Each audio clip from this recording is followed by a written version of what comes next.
Nagy szeretettel köszöntök mindenkit. Isten hozott benneteket. Indításként nézzünk meg egy rövid videót.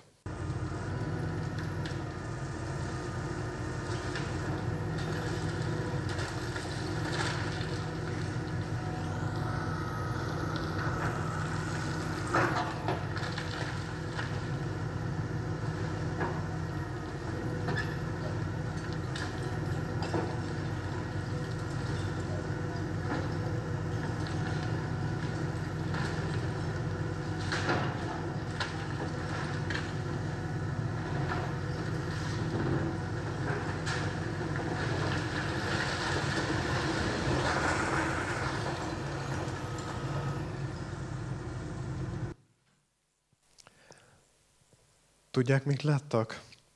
Ezt a dísztermet, amint éppen porig rombolták 2020. november 27-én. Azt a termet, ahol érettségiztem, azt a termet, ahol tánc és dráma órákat tartottam, a jelenlevők közül is jó pár embernek. Azt a termet, ahol a szalagavatóink voltak, azt a termet, ahol bálokba jártunk. Amikor vendégek jöttek ide az iskolába, akkor Orosz Ágoston igazgató úr rendszeresen el szokta mondani, hogy itt jobb oldalt a két oszlop, meg bal oldalon a két oszlop, az azért került olyan távolságra egymástól, mert a 30-as években az építtetőknek fontos volt, hogy a vívópást pont beférjen közéjük. Látják ezeket az oszlopokat? Nyilvánvalóan nem, már nincsenek itt. Ez egy másik díszterem ugyanazon a helyen. És amikor másfél évvel ezelőtt a most 6. osztályom idejött az iskolába, akkor számukra már ez volt a díszterem. Igazából másképp múlik az idő a tanárok meg a diákok számára egy iskolában. Sőt, másképp múlik az idő az iskolában, mint az iskolán kívüli világban. Hadd mutassak erre egy példát. Középiskolás koromban interjút készítettem dédmamámmal. Mai füllel hallgatva megmosolyogtatóak azok a kérdések. Már nem is ez az érdekes számunkra, hanem az, hogy ezen a módon őrződött meg a hangja. Ő 1905-ben született, és kislánykorában még találkozott a dédapjával, aki a 48-49-es szabadságharc idején már felnőtt volt, olyannyira, hogy 48 nyarán született az a fia, aki aztán az én szép apám lett. Egészen fantasztikus belegondolni, hogy ismertem egy embert, aki ismert valakit, aki már felnőtt volt a szabadságharc idején. Itt az iskolában a most idejárók még épp hogy emlékeznek azokra, akik 2-3 évvel ezelőtt ide jártak. 4-8 év alatt teljesen lecserélődik egy diákgeneráció.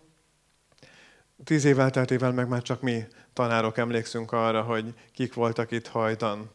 Így lesznek az érettségizettekből pár év alatt nagyon öreg diákok.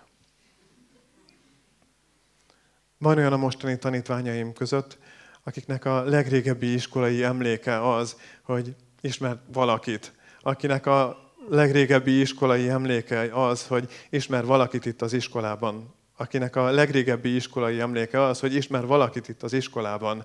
Akinek a legrégebbi iskolai emléke az, hogy ismer valakit itt az iskolában, akinek a legrégebbi iskolai emléke az, hogy ismer valakit itt az iskolában, akinek a legrégebbi iskolai emléke az, hogy ismer valakit, akit én a pályám elején tanítottam.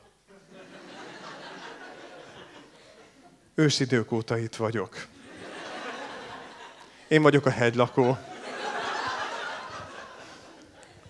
És tanárnak lenni néha tényleg ilyen érzés.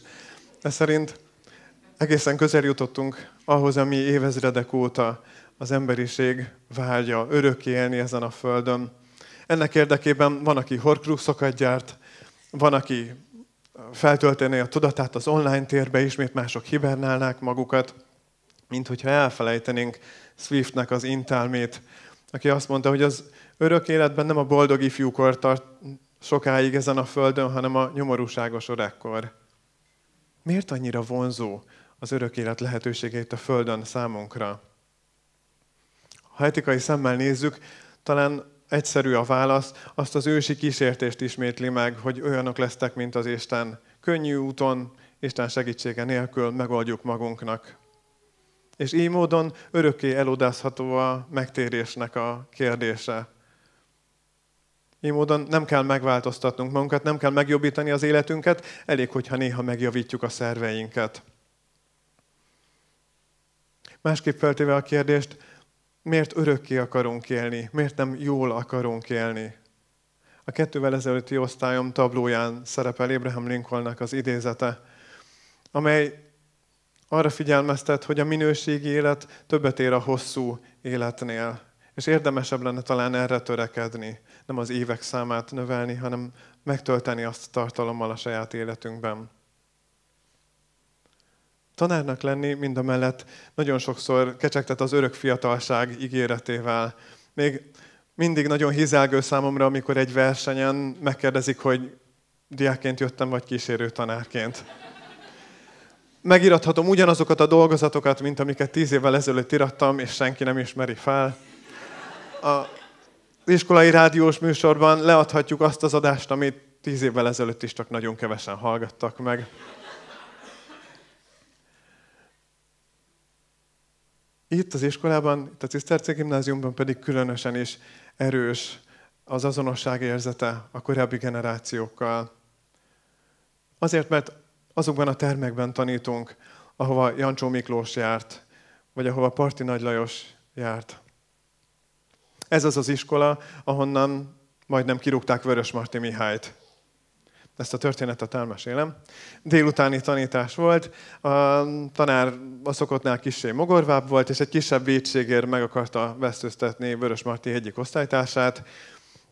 Működött bennük az igazságérzet, Vörösmarty felszólalt, hogy ezt talán mégse kellene, néhány osztálytársa szintén ráerősített, hogy indokolatlanul nagy megalázás lenne. A tanár kötötte az ebet a karóhoz, és azt mondta, hogy már pedig ezt érdemli, úgyhogy Vörösmarty és az osztálytársai felálltak, kivonultak a teremből, és bevették magukat itt a város melletti mocsaras részre, a berekbe, hogy ők nem jönnek vissza az iskolába. A tanár meg azt mondta, hogy már pedig, de úgyhogy hajdukat hozat, és azzal viteti vissza a diákokat. Amíg a tanár hajdú után járt, addig a diákoknak is volt idejük felkészülni, úgyhogy köveket, botokat szedtek össze, néhányan meg elhozták az apjuk puskáját otthonról. Úgyhogy amikor megérkeztek a hajduk, akkor szabályos tűzpárbaj alakult ki, követeket menesztettek végül egymáshoz, és az lett a megegyezés, hogy amennyiben elküldik a hajdukat, és amennyiben komolyabb retorziók nélkül megúszszák a diákok, akkor hajlandók visszamenni az iskolába. Végül így is lett, diadallal vonultak vissza. Tegyük hozzá, hogy Vörösmarty végül nem ebben az iskolában érettségizett. Erős az azonosság érzete velük, és felmerülhet a kérdés, hogy miért érdekes számunkra ez a történet, Vörösmarty története. Azért, mert ismerjük, azért, mert egy híres ember, vagy ennél több közünk is van hozzá. Miért érdekes számunkra az, hogy Klebersberg Kuno mit érzett akkor, amikor kisiskolás korában az igazgatóval együtt átment a cisztertemplomba, és együtt elimádkozták a mi atyánkot? Miért érdekes számunkra az, hogy Lázár Ervinnek volt-e barátja az osztályban? Hogy érezte magát akkor, amikor itt a díszudvaron összeterelték őket az államosítás után, és közölték, hogy szétosztják a diákokat különböző iskolákba? Azért fontos számunkra, azt hiszem, mert összetartozunk velük.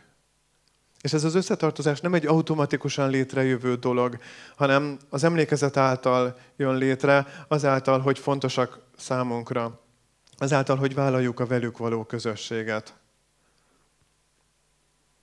És ez a közösség, ez így módon létrehozza az összetartozást a múlt és a jelen között, és az ő történetük az ezáltal a mi történetünké is válik, pláne, hogyha továbbadjuk, akkor a következő generáció történetévé is, ugyanúgy, mint ahogy mi magunk is tablóképekké és történetekké válunk az iskola évkönyveiben és történelmében. De nem csak a múlthoz fűz minket az összetartozás, hanem a mostani diákokhoz is. És ezzel kapcsolatban egy nagyon érdekes sajátosságra szeretném felhívni a figyelmet. Nagyon sokféleképpen lehet tanítani egy iskolában. Megvalósíthatjuk úgy, hogy át akarjuk adni a kultúrát, át akarjuk adni a tudományt, és ezzel véget is ér. Ha csupán ennyit szeretnénk, akkor ezt gépekkel is lehet helyettesíteni. Nem véletlen, hogy a Covid időszak óta, illetve a mesterséges intelligencia fejlődésével egyre többet cikkeznek arról, hogy az iskolai körülményeket könnyen, egyszerűen le lehetne cserélni egy sokkal jobban működő rendszerre. sokkal gördülékenyebben működő rendszerre. Mert lássuk be, azért rengeteg unalmas órától lehetne megmenekülni, és rengeteg stresszforrástól lehetne megmenekülni. A diákok, ez tény, itt az iskolában zavarják egymást, és piszkálják egymást, és életre szóló sérüléseket szereznek egymásnak. És hogyha ez nem lenne elég, akkor itt vagyunk mi tanárok, mi is zavarjuk a diákokat éppen eléggé. Cserébe a diákok is zavarnak minket. És hogy legyen teljes a kör, bizony időnként előfordul, hogy a tanárok is zavarják egymást. Miért érdemes fenntartani ezt az egészet? Akkor is, hogyha zavaró körülmények vagyunk egymás számára, azért, mert ez egyben a megmaradásunk záloga is. Létezik egy mondás, miszerint, hogyha gyorsan akarsz utazni, akkor menj egyedül. De ha szeretnél átjutni a sivatagon, akkor maradj a karavánnal. És éppen ezért az Öregdiák Szövetség sem nosztalgiázó öreg embereknek a köre, akik szeretnének görcsösen ragaszkodni a fiatalságukhoz, hanem a karaván, ami átvezet minket a sivatagon. Hogyha többet akarunk, mint pusztán tudást átadni és a kultúrát átadni, akkor saját magunkat kell átadni, és ez bizony veszélyes. De engem szenvedélyesen érdekel az, hogy a diákjaim éppen kibe szerelmesek, hogy velük legyek a gyászukban, hogy szurkoljak nekik a mérkőzéseiken, a meccseken, a versenyeken. Szeretek meghallgatni, elolvasni az írásaikat, és meghallgatni azokat a történeteket, amik az életüket képezik. Ha odaadjuk magunkat apránként szilánkokba a diákoknak, akkor óhatatlanul felmerül a kérdés, hogy mi történik, amikor elballagnak és elmennek az iskolából. Csak kölcsön adjuk magunkat, és utána visszavesszük. Természetesen van erre is gyakran példa, és amikor jönnek a diákok, és az elballagottak, és megkérdezik, hogy hiányzunk, tanár úr, akkor azért őszintén azt kellene mondani, hogy nem érek rá arra, hogy hiányozzanak, mert a következők igénylik a maximális figyelmemet.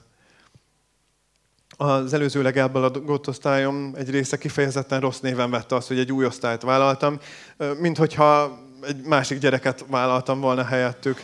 És tény, hogy jó párszor apának szólítottak tévedésből, egy alkalommal anyának is.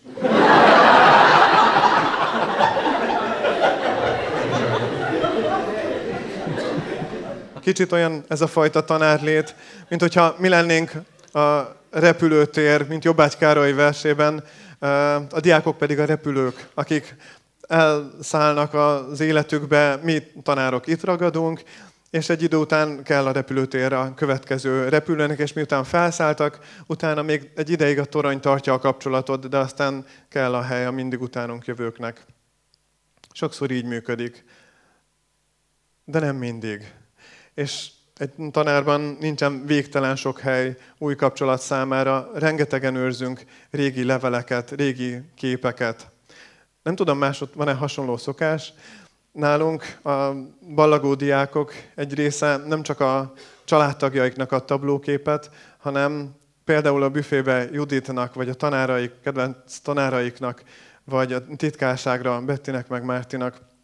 És ha megnézzük, nincs végtelen sok hely ezen az ajtón, meg ezen a falon. Egy idő után betelik, ugyanúgy, mint ahogy mi magunk is betelünk, és elfogyunk ezekben a kapcsolatokban.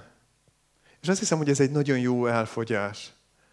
Az embernek így is úgy is elmúlik az élete, sokkal jobb, hogyha nem elveszik, hanem átadhatjuk másoknak.